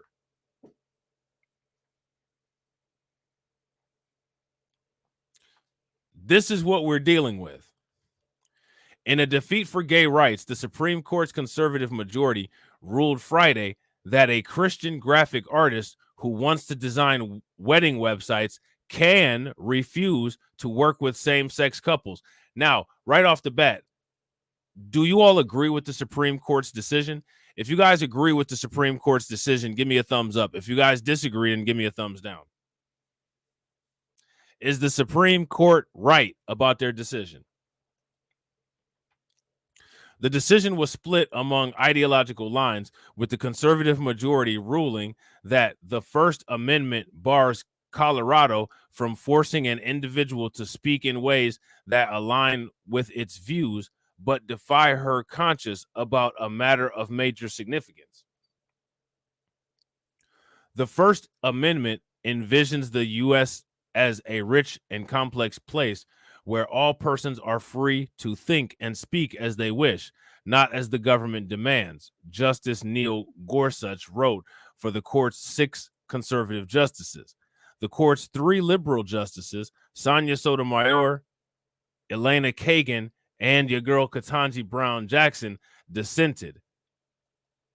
Now, one of the reasons why Ketanji Brown Jackson probably dissented is because we're dealing with an individual who does not know what a woman is. Let me ask you all a question. Should Ketanji Brown Jackson ever be allowed to live down the fact that when asked what a woman was, she was unwilling to define it, unable to define it? Should that stay with her as an ongoing legacy? What do you guys think? Today, the court, for the first time in history, grants a business open to the public a constitutional right to refuse to serve members of a protected class, Sotomayor wrote in her dissent. So now, let me ask you all a question.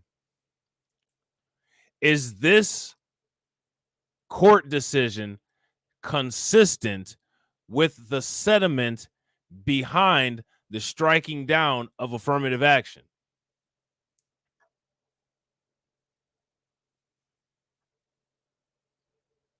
Is this court decision consistent with the striking down of affirmative action? Let me know what you guys think, okay? The Colorado-based web designer Lori Smith, who owns a company, 303 Creative, which has served gay customers, but she hopes to start a website business to celebrate weddings. And for that, she wants to work only with heterosexual couples. Now, do you all see any kind of issue with that? Is there any kind of ethical conflict there? What do you all think? A state law prohibits discrimination against gay people by businesses open to the public. Smith says that the law would force her and other artists to offer customized messages that violate their beliefs and her free speech. Smith's opponents warn that a win for her would allow a range of businesses to discriminate, refusing to serve Black, J, or Muslim customers, interracial or interfaith couples, or immigrants. But Smith and her supporters said that a ruling against her would force artists, from painters and photographers to writers and musicians, to do work that is against their beliefs. All right. So now this is interesting because what it seems like is going on is there's a slippery slope going on here.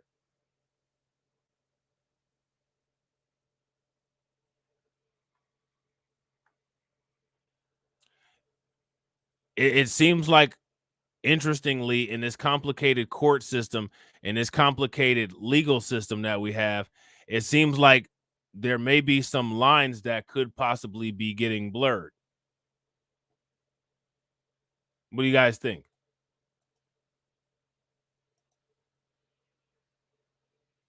Any lines getting blurred? Let me know what you guys think. The decision is a win for religious rights and one in a series of cases in recent years in which the justices have sided with the religious plaintiffs. Last year, for example, the court ruled along ideological lines for a football coach who prayed on the field at his public high school after the games. The decision is also a retreat on gay rights for the court. Now, how do you feel about that? I don't feel that that is a retreat on gay rights. I feel that that is an upholding of the business's rights to do business with customers that it wants to do business with. I don't think that businesses should be forced to do business with everybody. I think that businesses should be just as able to be selective with the customers that they choose to service as the customers are with the businesses that they choose to patron.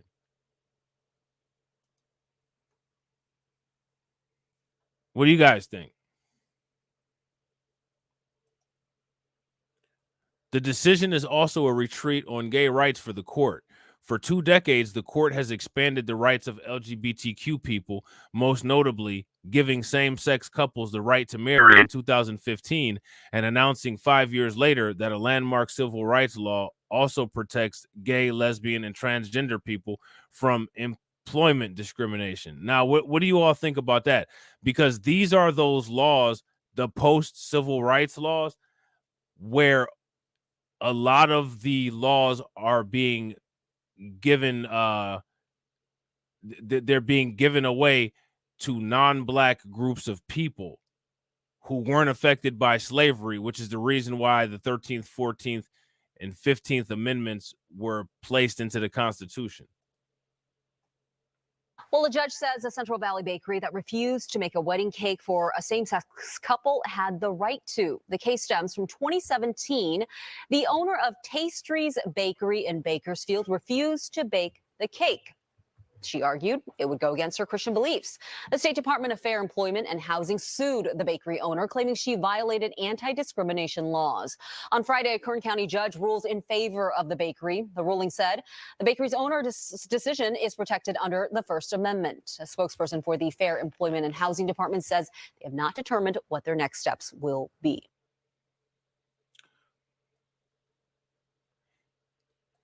Even as it has experienced gay rights, however, the court has been careful to say those with differing religious views need to be respected. The belief that marriage can only be between one man and one woman is an idea that long has been held and continues to be held in good faith by reasonable and sincere people throughout the world, Justice Anthony Kennedy wrote in the court's gay marriage decision. The court returned the idea 5 years ago when it was confronted with the case of a Christian baker who objected to designing a cake for a same-sex wedding. The court issued a limited ruling in favor of the baker, Jack Phillips, saying there had been impermissible hostility towards his religious views in the consideration of his case. Phillips' lawyer, Christian Wagner, of the Alliance Defending Freedom, also brought the most recent case to court.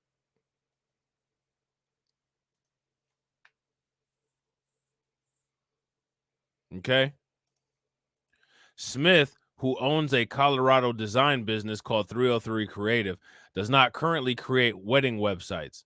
She said she wants to, but that her Christian faith would prevent her from creating websites celebrating same-sex marriages. And that's where she runs into conflict with the state law. Colorado, like most other states, has laws forbidding businesses to open the public from discriminating against customers. Colorado said that under its so-called public accommodations law, if Smith offers wedding websites to the public, she must provide them to all customers, regardless of sexual orientation. Businesses that violate the law can be fined, among other things. Smith argued that applying the law to her violates her First Amendment rights. The state disagreed. Now, let me ask you guys a question. If there's now check this out, right? All of these Christian churches are now LGBTQ friendly. Have you all noticed that? If you all have noticed the trend that a lot of these churches are becoming more and more LGBTQ friendly, then give me a thumbs up. If you guys have not noticed that trend, then give me a thumbs down. Have you all noticed that trend?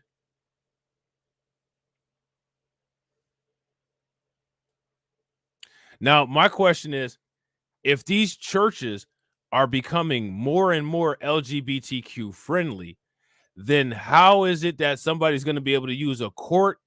How is somebody going to be able to go to court and say that Christianity or their religion doesn't support LGBTQ when literally all of the churches are recruiting LGBTQ people to come?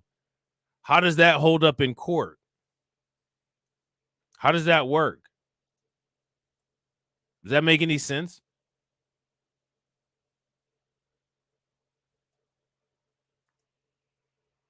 So these churches are more increasingly welcoming LGBTQ people, but these people that claim that they practice Christianity are sitting there saying that they can't do something because of their religion, while their religion is hosting LGBTQ people and recruiting them at their church. Does that make any sense?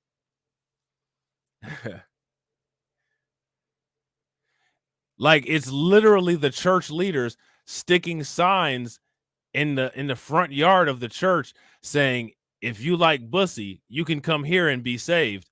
But at the same time, somebody else from that congregation will say, I can't bake a cake because I'm a Christian. But your church is inviting those same people that are ordering the cake to come and worship with you. So how does that work? I'm just trying to figure out how that works. You know what I'm saying? I'm just trying to figure out how they process that in the court and all that. Because I don't understand how that I don't understand how that wouldn't be like a conflict.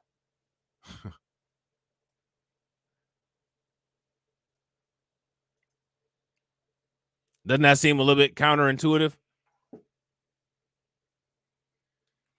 So on one hand, we don't support it, but on the other hand, we recruit for it.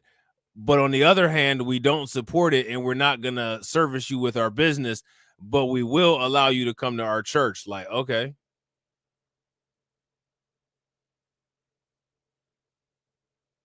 Yeah, facts. AB Promotion says if they don't become friendly, bye-bye 501c3. That business, those business consequences are real.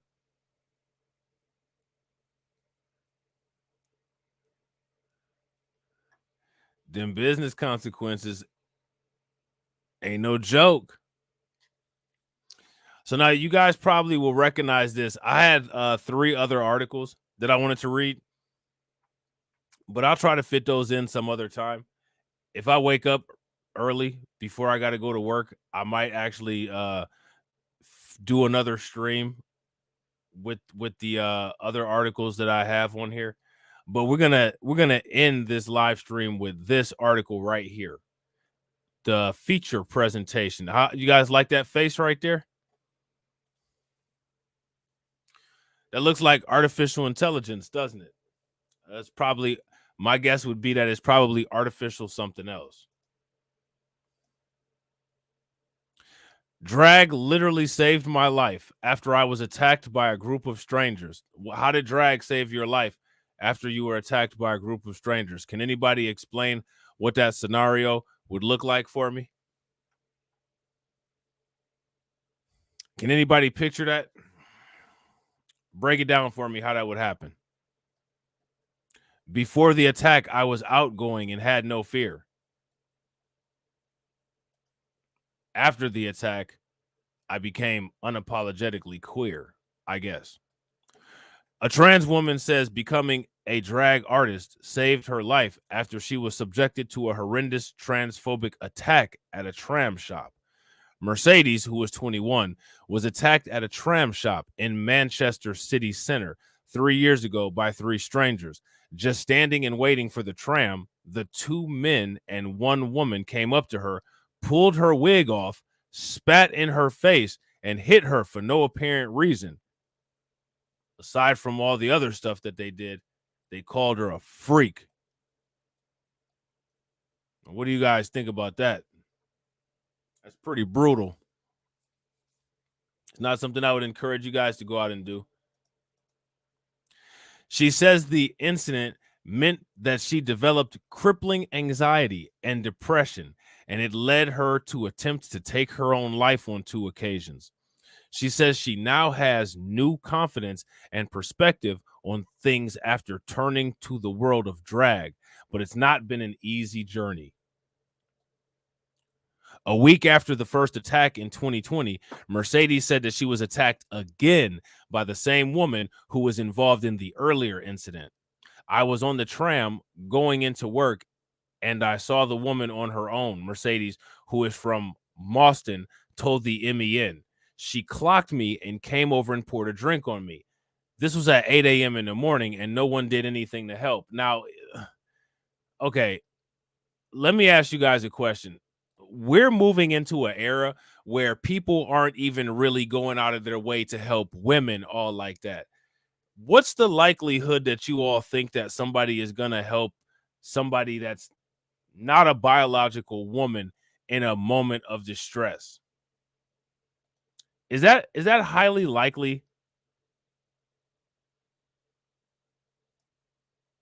I don't think that that's highly likely. I think and honestly, I think that's kind of asking a lot.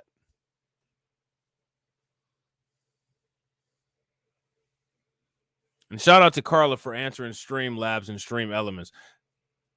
I honestly think that that's asking a lot. I don't think everybody's willing to do that. After the attack, I felt like I couldn't leave the house or be in crowded places. I developed really bad anxiety, depression, and an eating disorder, and I had to suffer all of that during the lockdown. Mercedes said she struggled to come to terms with the incident and how it had just happened at random by total strangers.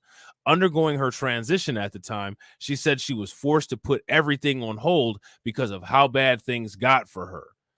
Before the attack, I was so outgoing and I had no fear, she explains. I've always been bullied at school, but it was just different. I've never felt that way before. I actually decided to pause my transition at one point as my anxiety and depression got too much for me. I couldn't deal with what people expected me to do. But when a friend recommended she watch an episode of RuPaul's Drag Race, things started to change. Having already had an interest in fashion and makeup, she decided to try drag at home. So here's a picture of her doing this drag thing. I don't understand all of this right here. Let me ask you guys a question. Do you all understand this? I'm not even trying to be funny. Like I seriously, this is a foreign concept for me. This is a very, very foreign concept for me.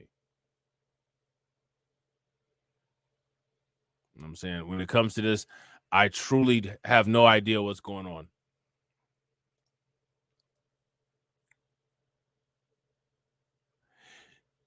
She says it immediately gave her a new sense of strength and allowed her to feel more confident in herself. She has since created the drag persona of Pixie Supreme and now has more than 20,000 followers on Instagram. Let me ask you guys a question. How do these people get so many subscribers on social media? Seriously. How do they get so many damn people on social media, y'all? Does it make any sense?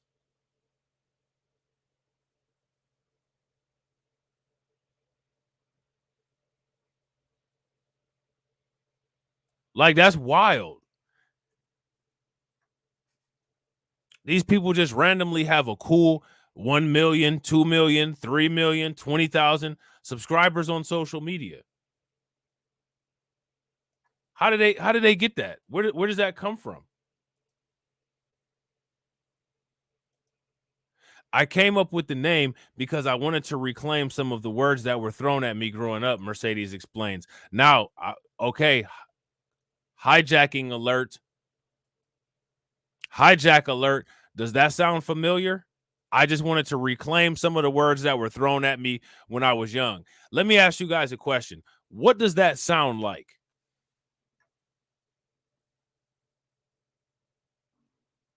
I got to agree with Terrence.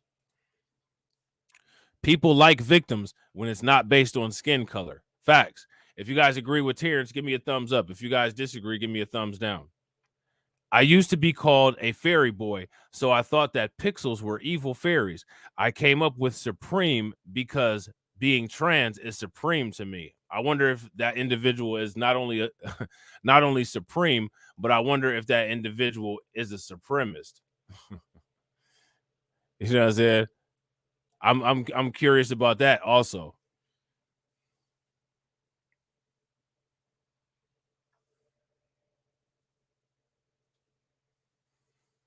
What do you guys think? It's very stupid. You guys agree with Maine?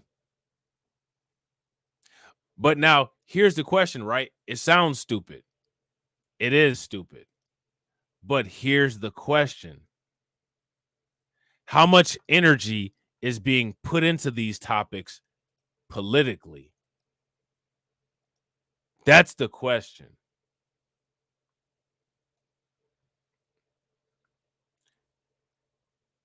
And the answer is that there's a lot, right? Would you guys agree? There's a lot of energy being put into these things politically.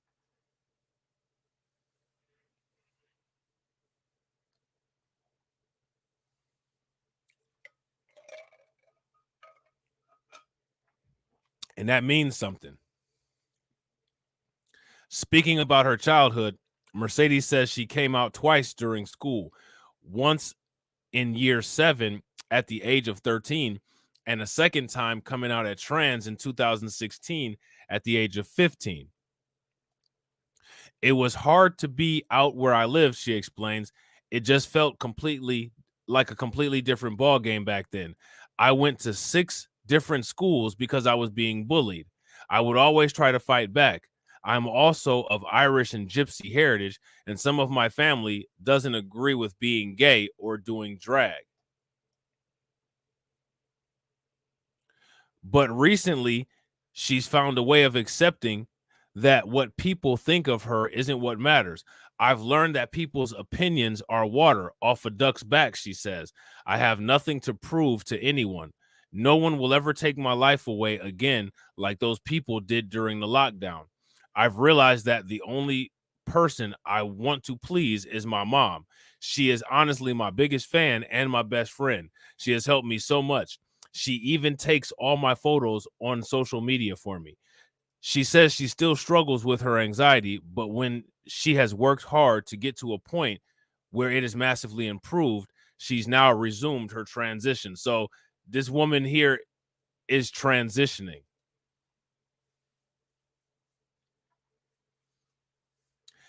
Yeah, I gotta agree with Maine.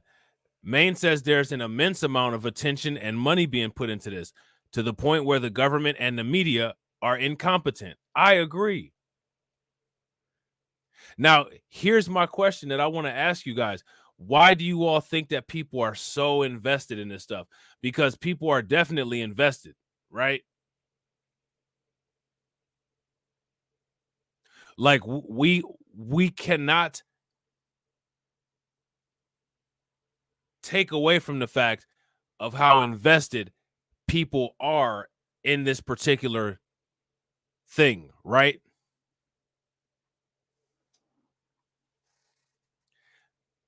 One thing we got to ask is, knowing that this is what the Democrat Party puts a lot of its energy behind, why so many people support the Democrats?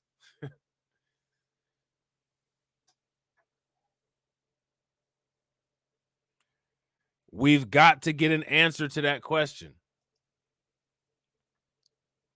Even now, I'll still have a fear of something happening, she says. I lost a lot of friends during that time because I wasn't going out and socializing. I would just make excuses to not go out because I literally couldn't leave the house. Okay. Now, after 2.5 years, I'm at a place where I'm finally ready to get on with my life. I do genuinely feel like I've been able to get it back because of drag. It's a different feeling. It gives me the confidence to not care what people think. I know now that I'm not as vulnerable as I was back then. It's taught me a lesson to stand my ground and not let people take advantage of me. It's made me so much stronger, even out of drag and within my transition. I feel mentally stronger than I did back then. She adds, I'm in a place where I'm really comfortable with who I am, and it's taken so much hard work and effort. It's changed my life in the most dramatic way. Now, let me ask you all a question. Does it sound like this individual has dealt with any bullying that's different than what most people tend to deal with? Are you all under the impression that this woman has dealt with significant bullying? If you all feel that she has, then give me a thumbs up. If you guys feel that she has not, then give me a thumbs down. Okay. And she also thanks those who have followed her journey on social media. My whole drag is based on uplifting people and bringing everyone's truth together, she explains. When I opened up online, people really did love it and responded well to it. That's what I needed to help me get to the point where I am today. I love my life now. I genuinely believe that drag changed my life for the better. So now, do you guys want to know what I found interesting about this article? This article didn't say how or why drag changed this individual's life.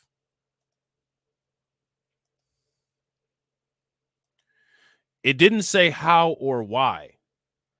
It just kept repeating, it changed my life. If you ask me, that's kind of suspect.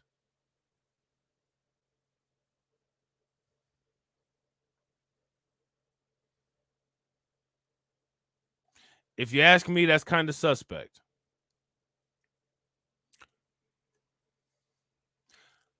But you guys can let me know what you think about it in the comments section.